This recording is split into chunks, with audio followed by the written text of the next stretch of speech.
Hello everyone, welcome to another video. Subscribe to the channel if you have not already, and make sure to leave a like, comment, and ring the bell so that you stay up to date on future uploads. I got a goal of reaching 1,000 subscribers by the end of the year, so if you like my content, make sure to show your support. Today we will be talking about the Truck Series race that happened at Martinsville on Friday, and at first this felt like just another race to me, even with the slew of cautions that we had, which is honestly typical for Martinsville standards. I was a bit scared for a moment that the race would go into overtime, however, because again, if you guys don't know, there's this streak going on in the Truck Series dating back to the spring of last year where not a single race has gone into overtime during that span. But fortunately, and to my surprise, there was no overtime, and I really thought this race would be the end of that streak, especially since the race was a bit weird in the sense that the cautions came in bunches.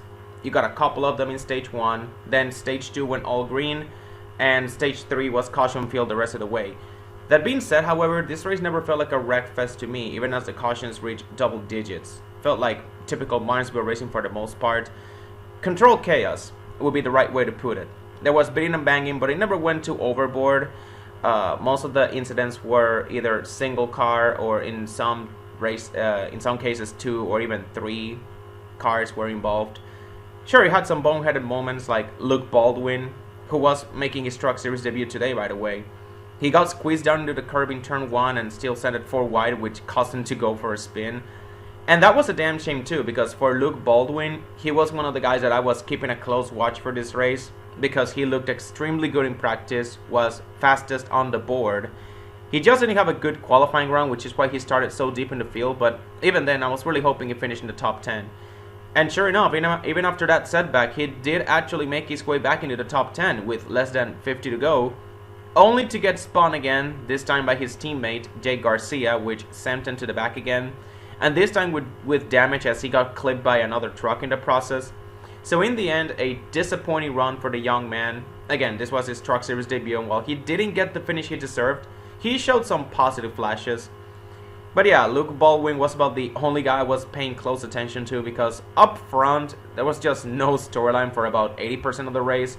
Corey Heim, just like last week, started on pole, swept both stages, and led the most laps. But like last week as well, he didn't come out with a win. Remember what I said, there was nothing notable happening up front for about 80% of the race. That is, until Caden Honeycutt got to the inside of Corey Heim on a restart with about 35 to go. They beat and banged a little, and apparently this relatively normal contact gave the 11 a flat left rear tire that sent him spinning in turn 1. And I know already what the instant reaction to that was. Oh, Caden Honeycutt's a dirty driver. He knew he couldn't beat the 11 straight up, so he had to cut his tire. No. Just no. That's not what happened.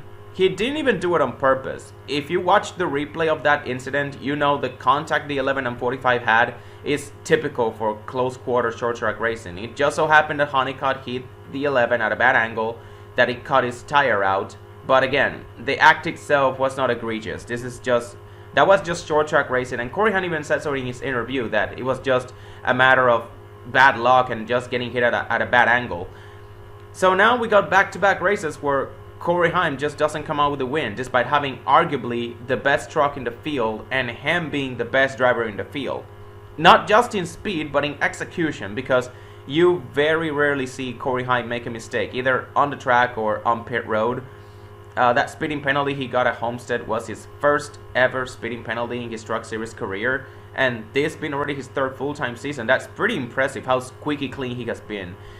But there's just this thing about NASCAR races today where the more dominant you look, the less luck you seem to have, or rather, the more susceptible you are to X or Y thing happening out of your control, leading to your entire race being turned upside down. And that's what we literally saw all of last weekend at Homestead. It was the best driver of the race not winning for something that happened out of their control. For Corey Heim last week, it was an electrical issue. The truck just kept shutting off at random moments, and he ended up giving that race away. Kyle Larson in the Xfinity race, a late caution forced overtime, and he got a bad restart after getting a bad push from Sam Mayer. And for Ryan Blaney in the Cup race, it was an engine failure. I swear, if a couple of things went Corey Heim's way, he could very well be on his way to a 10-win season in the Truck Series. And hell, even if some of those wins escape his grasp, if his Tricon team keeps bringing him good trucks that allow him to keep running up front, he will at the very least have a shot at 10. Not necessarily win 10, but he's going to win, like, 8 races probably, and then a couple races like Homestead and Martinsville that he could have won, but stuff happened that he ended up getting screwed out of it. But yeah, with Corey Heim out of contention, this opened the door for Honeycutt as well as Ty Majeski to win the race. Both of them, in my opinion, were the 2 best trucks after the 11, so with him out, the race was between those 2. Or at least that's what it seemed until 15 laps to go, when Majeski went over one of the curbs in turn 1. He wheel hopped and spun both himself and the 45 out of the lead. And look, I love Ty Majeski. He's definitely grown on me since he joined ThorSport back in 2022. But there's a reason why he's a Truck Series regular, probably for the rest of his career. And there's nothing wrong with me saying that. He is a series champion and has won a fair amount of races during that time. It's just that some guys are not built for Xfinity or Cup Series racing, as there can only be so many guys with that skill level at any point in time.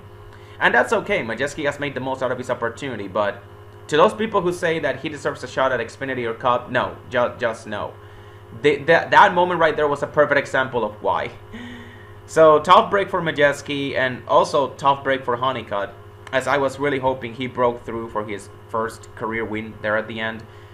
But as it turns out, we still got a first-time Truck Series winner, because that caution set up what would become the final restart with 8 laps to go between the Bill McAnally teammates of Tyler Ankrum and Daniel Hemric.